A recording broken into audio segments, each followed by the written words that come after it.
Miss হবে না আপনার পছন্দের টিভি শো। দেখুন জি5 অ্যাপে একদম ফ্রি। তুই না, তুই কি ভুলে যাচ্ছিস যে তুই এখানে কি জন্য এসেছিস? How is this possible? আমার মাথা কাজ করছে না। মা আছো? কি হয়েছেটা কি বল? বলবে তো তুমি, কি হয়েছে তোমার? আর কি হবে, সব আমার ভাগ্য।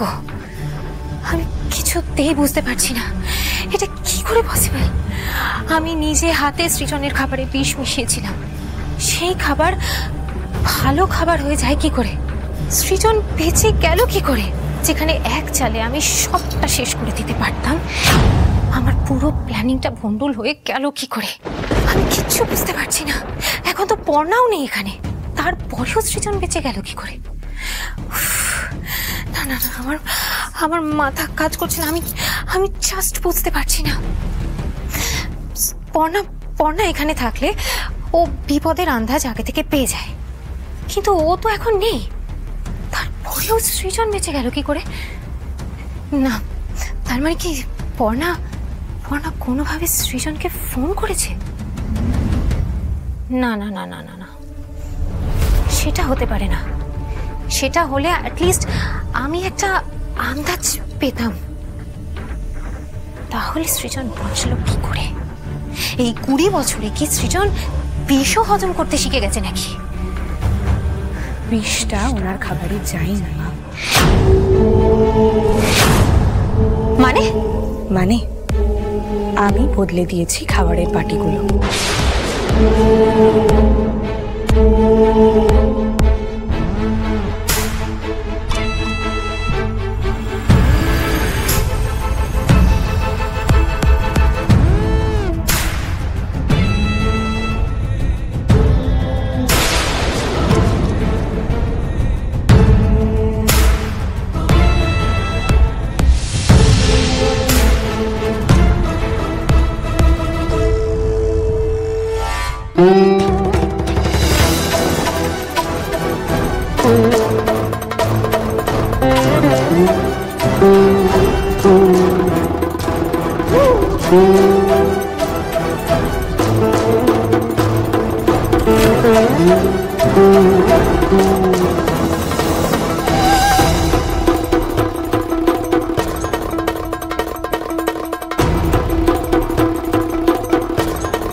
তুই খাবারের বাটি বদলে দিয়েছিলিস?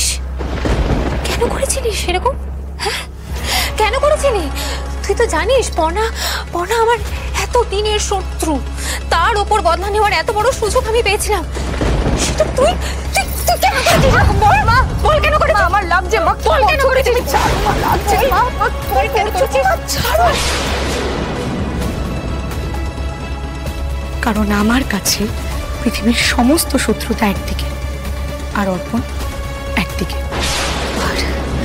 আবার তুই না আবার সেই অর্পণ অর্পণ করছিস তুই? হ্যাঁ করছি, ভবিষ্যতেও করব।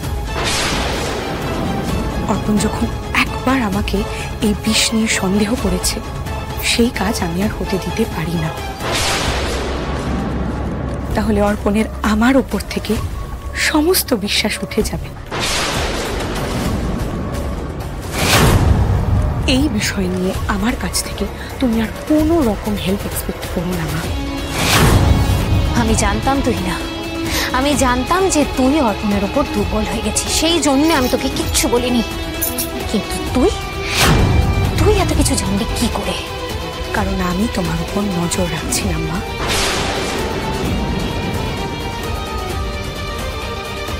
তুই না, তুই কি ভুলে যাচ্ছিস যে তুই এখানে কি জন্য এসেছিস? ভুলিনি মা, কিন্তু আমি অর্পণকে ঠকাতে পারবো না।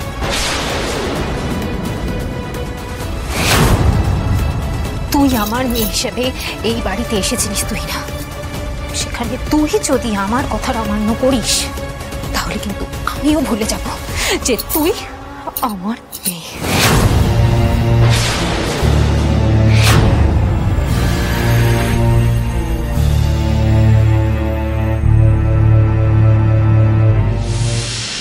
পর্ণা ম্যাডাম কোথায় অমিতেশ বাবু?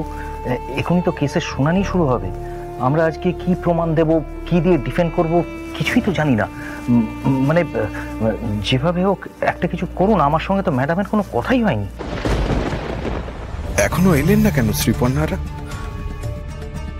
ওরা কোনো ট্র্যাপে পড়লো না তো? কিন্তু না না না না, তাহলে তো আমি খবর পেতাম। পর্ণা কোথায়? এখনো আসেনি? বুঝলে এবার কি হবে? পর্ণারা কি তোলে কোনো প্রমাণ টমান কিছু পায়নি নাকি? নিশ্চয়ই কিছু না কিছু প্রমাণ পেয়েছে, না হলে আস্তে আস্তে এত দেরি হতো না। হ্যাঁ, কিন্তু টাইম মতো না এলে তো কেসটা আমরা হেরে যাব।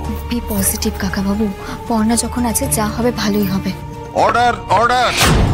Case number 971 state versus Giridhari Singh. গত হিয়ারিং এ আপনাদের প্রমাণ জোগাড় করবার জন্য সময় দেওয়া হয়েছিল। আপনারা প্রমাণ জোগাড় করেছেন সুভাষিস বাবু?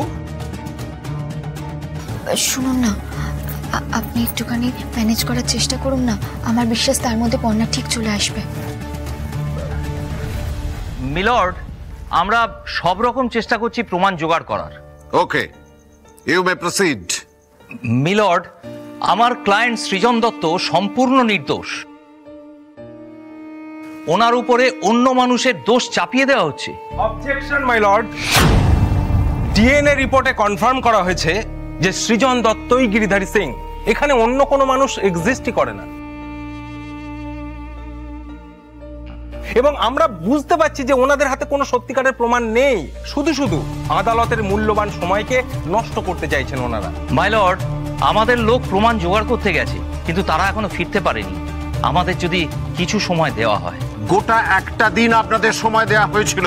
This is very unprofessional and unfair approach Subhashis বাবু। জি5 ডাউনলোড করুন আর সব এপিসোড দেখুন একদম ফ্রি।